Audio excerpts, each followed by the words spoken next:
उन्होंने बड़ा आश्रम बनाया, ध्यान केंद्र बनाया, बहुत कुछ किया है, दान दक्षिणा दिया है, मंदिर मस्जिद बनवाया है। तो मुझे बोलने लगे कि क्या मैं तो इतना कुछ करता हूँ, मैं जल्दी एनलाइटेंड हो जाऊँगा क्या, मैं ध्यान करूँगा तो एनलाइटेंड ही होना है ना। तो मुझे लगता है मैं जल्दी एनलाइटेंड हो जाऊँगा, आपको क्या ख्याल है? उनका ख्याल था कि उन्होंने इतना कुछ किया, उससे जल्दी एनलाइटनमेंट हो जाएगा।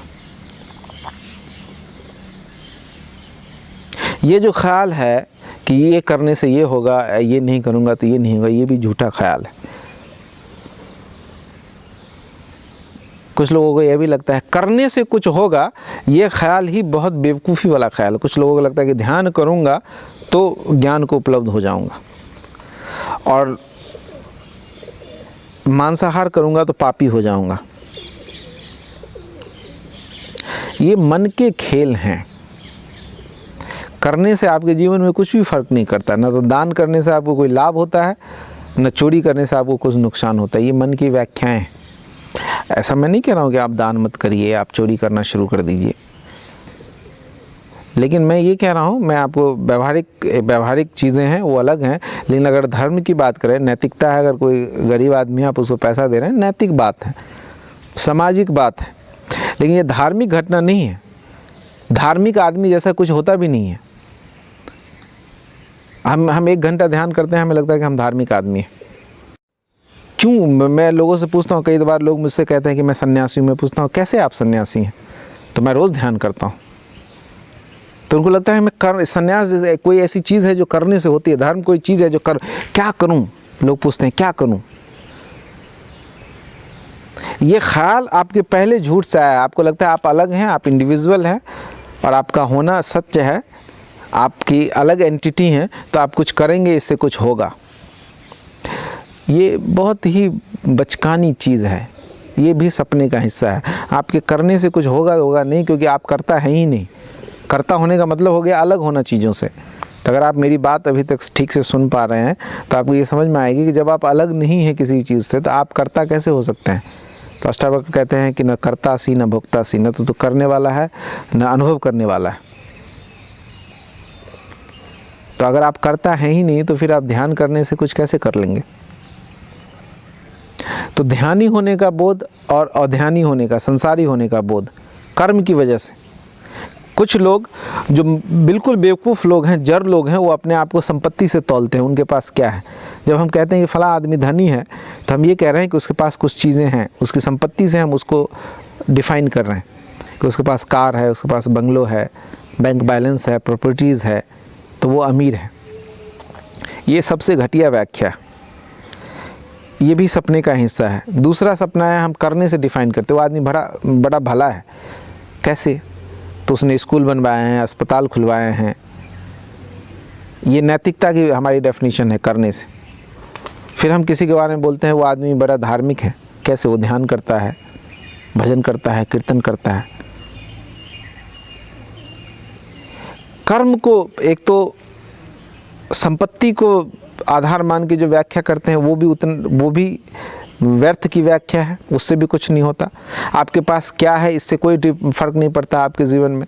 जापान में कहावत है कि a donkey loaded with holy scripture is still a Dunki.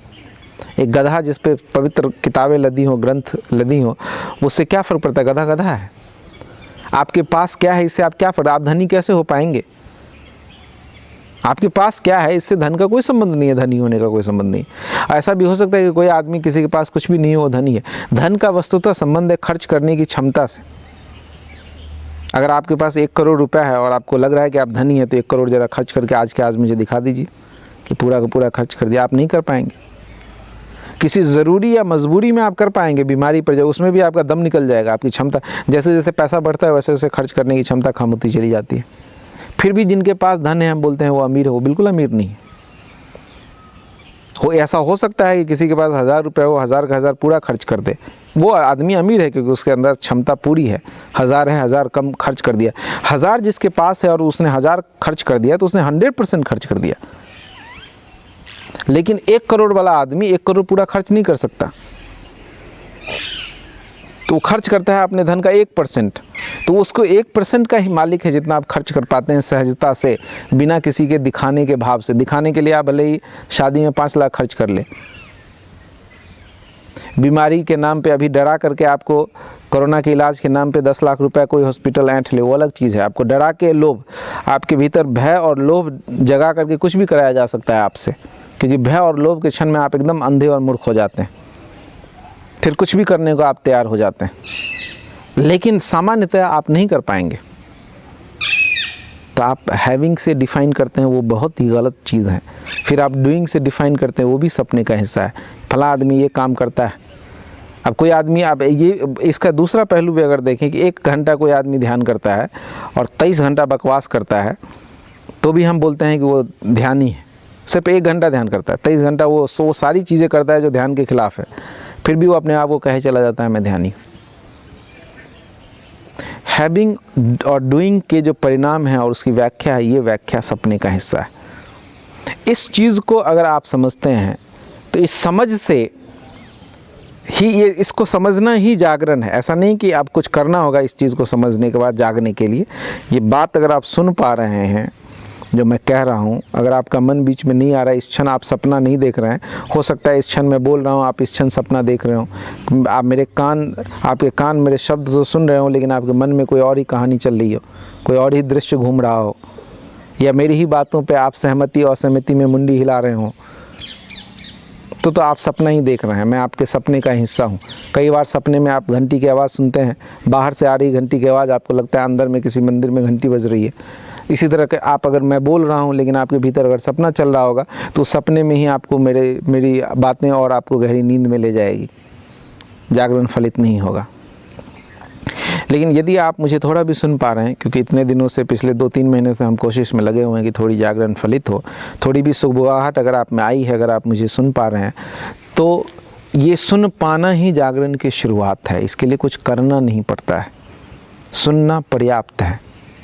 क्योंकि नींद में आप सुन नहीं पाते हैं, आप ध्यान रखेंगे। सुनाई तो देती है, कुछ चीज़ें आप नींद में भी सुन पाते हैं। अगर कोई सोया है, आप उसका नाम लीजिए तो उठ के खड़ा हो जाता है, किसी और का नाम लीजिए तो उसका ब्रेन नहीं पकड़ता है। तो आप नींद में भी जो बातें, मैं ऐसी बातें कह रहा हूँ जो आपके मतलब की है, वो आप सुन पाएंगे, लेकिन ऐसी बातें जो आपके अहंकार के खिलाफ है, आप नहीं सुन पाएंगे। तो अब जैसे एलन वॉट्स की जब बेटी आई, तो आप सब ने देखा बेटी को, लेकिन किसी ने उस लड़की को नहीं देखा। किसी के भीतर काम वासना दमित होगी तो उसका नज़र उसके अंगों पर होगा, देखा उसने, लेकिन वही अपने मतलब की चीज़ देखा, उसको नहीं देखा। जैसे किसी जंगल से आप किसी लोहार को, प्लम्बर को लेके जाएं तो देखेगा कौन सी लकड़ी का, वो वृक्ष को नहीं देखेगा, वो लकड़ियों को देखेगा, इसमें से कितना तख्ता निकल सकता है, कितना फर्नीचर बन सकता है। किसी चित्रकार को लेके जाएं तो देखेगा कि इसमें कैसी चित्र बन सकती हैं, कैसे इसका पेंटिंग बनाऊंगा, क्या करूंगा। किसी वनस्पतिविद को लेके जाएंगे तो ये लकड़ी का नाम क्या है, इसको मैं और कहीं कैसे लगा सकता हूँ, तमाम तरह की चीज़ें देख, सब अपने अपने मतलब की चीज़ देख लेगा, कोई वृक्ष को नहीं देखेगा। पूरे के पूरे वृक्ष को जो जैसा है वैसा देख लेना जागरण है। तो नींद में भी आप सुन तो लेते ही हैं, ऐसा नहीं कि आप पूरी तरह नींद में, कितना भी नींद में आदमी होता है, पूरी तरह नींद का मतलब हो गया मर गया। तो जब मैं कह रहा हूँ कि हम सपने में हैं, तो उस सपने में आप उस बाहर से जो भी बातें आपको कही जा रही है, जो मैं कह रहा हूँ, उस सपने में वो सुन लेंगे, लेकिन वो ऐसी ही बातें सुनेंगे जिससे आपका सपना चलता रहे, सपना टूटे नहीं। अगर मैं कोई ऐसी बात बोलूँगा जिससे आपका सपना टूटने लगे, तो आपके अंदर मैकेनिज़्म है जिसको गुरजेब बोलते थे बफर। पहला बफर है नींद। अगर मेरी बातें आपको ज़्यादा आपके सपने को डिस्टर्ब करेगी तो आप नींद में सो जाएंगे, आपका मन आपको सुला देगा, बोले सुनो मत, खतरनाक बात है, आपको एकदम झपकी आने लगेगी। या फिर बहुत ही ज़्यादा अगर मैं डिस्टर्बिंग बात कह रहा हूँ, आप मेरे बात बिल्कुल ही आपको बहुत नया में जो कोई आदमी सुनता है वो उस पर ज़्यादा चोट करती है तो एकदम विरोध में खड़ा हो जाता है, ऐसा कैसा, ऐसी कैसी बातें कर रहा है, ये सब तो झूठ है, वो तर्क करने लगेगा, बहस करने लगेगा। वो भी एक मैकेनिज़्म है, एक डिफेंस मैकेनिज़्म है, वो भी एक बफर है जिसका हम यूज़ करते हैं। कोई आदमी बिल्कुल रिसेप्टिव होकर के, जैसे अभी मैं बोल रहा हूँ, और उस क्षण मेरी आवाज़ को भी अपने कानों तक पहुँचने दे, कोशिश नहीं करे सुनने की, मेरी आवाज़ों को अपने कानों तक पहुँचने दे, साथ ही आसपास की जितनी भी आवाज़ें आ रही हैं उन आवाज़ों के प्रति भी अटेंटिव रहें, क्योंकि मेरी आवाज़ आसपास की किसी भी आवाज़ से ज़्यादा महत्वपूर्ण नहीं है। महत्वपूर्ण का मतलब है कि आपका मन वही सुनना, फिर मेरी आवाज़ सुनना चाह रहा है, बाकी को डिस्कार्ड कर रहा है। फिर मेरी आवाज़ में भी आपका मन वही चीज़ें सुन लेगा जो उसके काम की है, बाकी को छोड़ देगा। इसलिए आपको किसी भी एक का चुनाव नहीं करना है। मैं जब बोल रहा हूँ तो मेरी आवाज़ अपने कानों तक आने दें, साथ ही उन सारी आवाज़ों को आने दें जो आपके वातावरण के आसपास से आ रही है। और इसके अलावा आपके भीतर जो आवाज़ें चल रही हैं, हाँ ना में सिर मुंडी हिल रहा है, विचार चल रहा है, उसके प्रति भी आप अटेंटिव रहें तो सुनने की घटना घट सकती है। तो किसी दिन ऐसा होगा कि मैं इधर बोल रहा हूँ और आप एकदम पूरे अटेंशन में अलर्ट होकर के अगर सुन रहे हैं, उस क्षण आपके भीतर जो शोर चल रहा है एकदम बिल्कुल शांत हो जाएगा। उस शांति में जो मैं कह रहा हूँ आप पहली बार सुन पाएंगे और पहली बार आप सपने से बाहर आ पाएंगे, पूरा का पूरा। जागरण की पहली करण जीवन में प्रवेश करेगी। तो सुनना एकमात्र सूत्र है धर्म का, करना नहीं। तब मेरे से लोग बातचीत कर लेते हैं, फिर बोलते हैं आप करने को क्या है ये बताइए, रूटीन में क्या करना है, डेली रूटीन में क्या करना है, सुबह से लेकर शाम तक क्या करना है, कौन से ध्यान करना है, कौन सी विधि करना है। फिर आप बात नहीं समझे, ठीक है।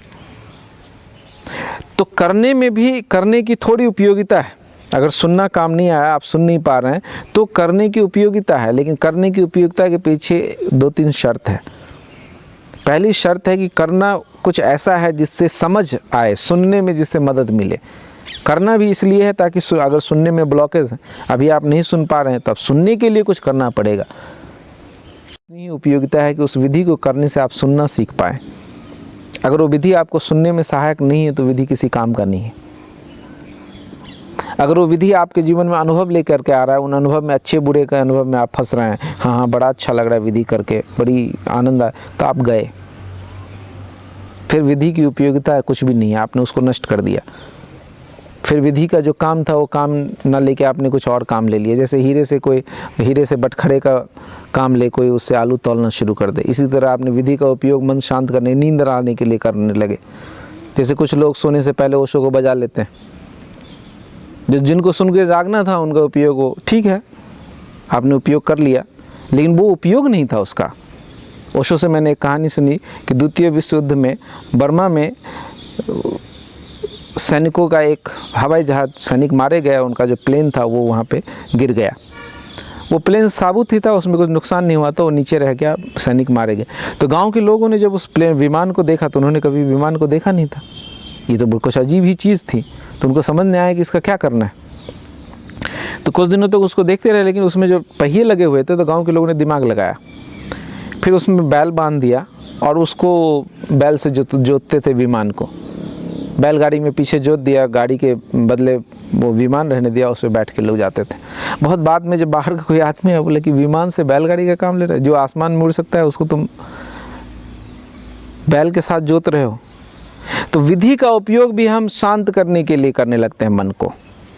मन को शांत करना व्यर्थ की चीज़ है। मन शांत करके क्या कीजिएगा? कृष्णमूर्ति एक बात कहते थे, it is very easy and cheap things to have a piece of mind. मन की शांति बहुत ही सस्ती चीज़ है।